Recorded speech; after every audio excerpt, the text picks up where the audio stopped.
Now you are a great looking woman of 45 with a growing TikTok following and with a sexy young lover who's less than half your age. Well, I've already said that you're a very attractive lady, so... As well as being both hooked up and TikTok famous, you take your religion very seriously. And no, you don't want to be offed on account of your marital infidelity, a retributive act that none other than your religion apparently recommends for one such offence.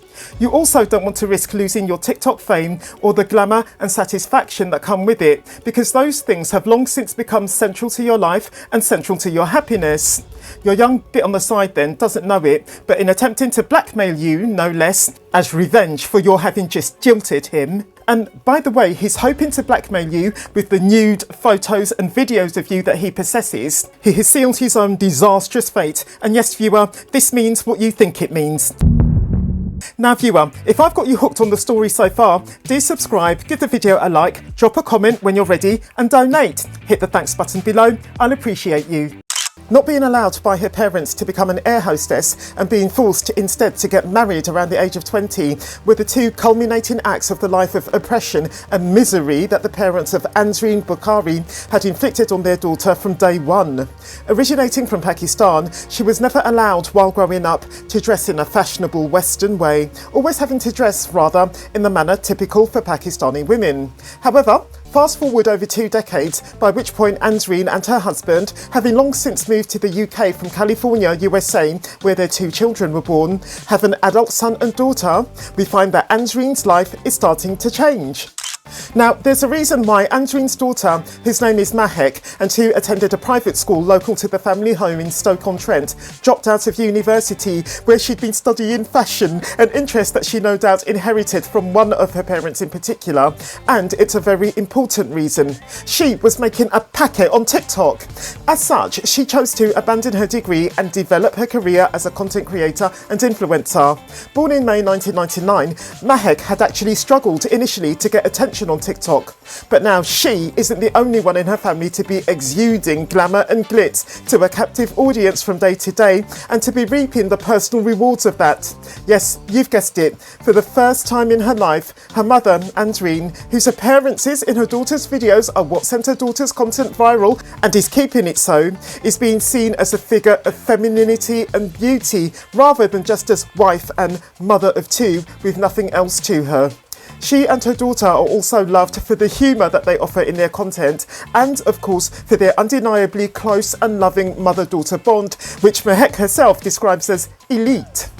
In 2019, Ansreen's daughter encourages her mother to download a video chat app called Azar. After creating her account and uploading photos to her profile, she receives a few invites from different men because obviously she was an attractive woman, in some people's eyes anyway. As time goes by, Ansreen starts to get more and more present on this app, and this is when she notices a message from a man called Saqib Hussain, who insists on being friends with her. And before either of them knew it, they were shagging on a regular basis at Premier Inn hotels. By all accounts, Ansreen is somewhat startled when she sees that her lover isn't 27 as he had told her, but in fact 18, but she shags him anyway, repeatedly. Come on, life has never been this good for the 42-year-old. TikTok fame and TikTok glamour, a sexy young lover, attention and admiration. The sort of personal fulfilment that she'd always dreamed of but never thought she'd achieve.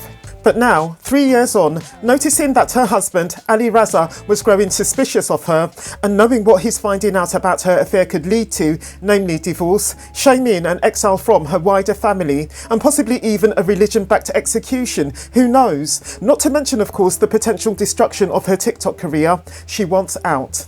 But when, one day in January 2022, she WhatsApps her daughter, who has known all along about her mother's TARTY affair, but who has kept it secret, and does so in connection to Saqib, she's not actually looking for comfort over the breakup that she's since enacted. She's looking rather for a way out of the blackmail that her ex-lover is enacting on her and asking her daughter for help. Blackmail is a criminal offence and, as a conduct crime, meaning that even an unsuccessful attempt at it renders a person criminally liable, Saqib's actions, which were his threat to show his ex-lover's husband and son the explicit photos and videos of his ex-lover that he had on his phone, unless his ex-lover repaid him the $3,000 that he had spent on her during their 3-year affair, 20 quid a week then, you know. Needn't actually have worked for him to have potentially ended up behind bars. We know though why Ansreen didn't go to the police. Did Ansreen and her daughter respond to Saqib's threats in the way that they did, which I'm about to show, because they were drunk on their TikTok fame? The judge of their murder trial, because that was how the mother and daughter answered Saqib's threat, who calls Mahek self-obsessed and described her TikTok success as tawdry, definitely seemed to think so. Ansreen's seeking of her daughter's help, meanwhile, in stopping her ex-lover's threats, was an act of role reversal. The mother, vulnerable and needy, seeking protection from her daughter, the tough, courageous one who solves problems. Ansreen's daughter was an adult, yes, but even so, does Ansreen's reliance on her daughter indicate that she saw herself not as a 45-year-old woman, as she was at this point, but rather as a teenager, or a woman in her early 20s, say, the same age as her ex-lover? If so, was this why she was comfortable, it would seem, with her blatant lack of responsibility? Who knows, eh? It's the early hours of February the 11th, 2022. Saqib has just reached the Tesco car park in Leicester in the car of his 21-year-old cousin, Mohammed Hashim Jazzuddin, who is doing the driving, having been told by Saqib that they're just going to pick something up. And by the way, Saqib, he loves cars, but he can't drive. Before Saqib himself gets out of the car in order to go and meet his ex-lover to receive the £3,000 that she's promised him and to allow her to wipe all her nudes from his phone as he promised her, he spots two cars with people inside all wearing balaclavas. Now, it's after 1 o'clock in the morning and the only person who was meant to be at this car park, apart from Saqib and his cousin, was Saqib's ex-lover Ansreen Bukhari, along with her daughter possibly. But not a gang of all of 8 people shared between 2 vehicles, all wearing balaclavas. And now, oh shit! Saqib is on the phone to the police, sounding obviously distressed and scared, as he tells them that, quote, "I need help now. I'm being followed by 2 vehicles. They're trying to block me in. And they've got balaclavas on. They're trying to ram me off the road. They're trying to kill me. I'm gonna die. I just came to Leicester to see one of my friends who goes to university here. Oh, they hit into the back of the car very fast. Please, I'm begging you. I'm going to die. No!" Unquote.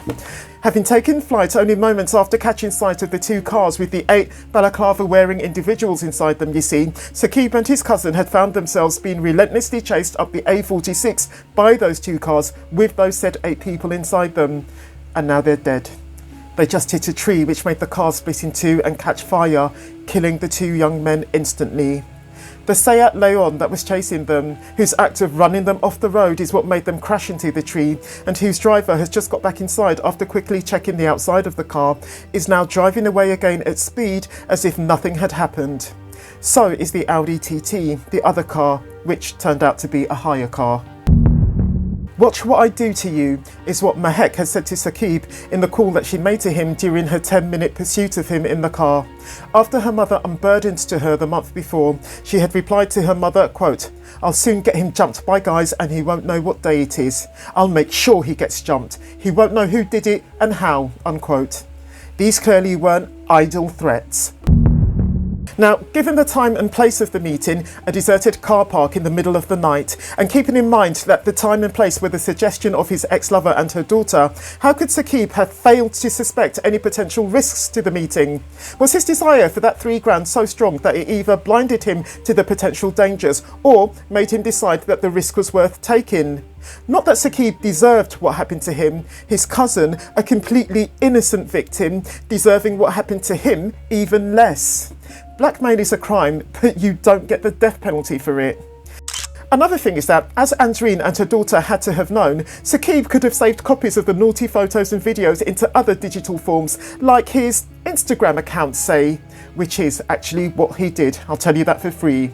Getting hold of Saqib's phone and deleting all the pictures and videos of Ansreen that were on it wouldn't necessarily have got Ansreen off the blackmail hook then. Then again, where Saqib is concerned, Ansreen and her daughter were prepared, to quote Mahek, to silence him forever, unquote. And they did.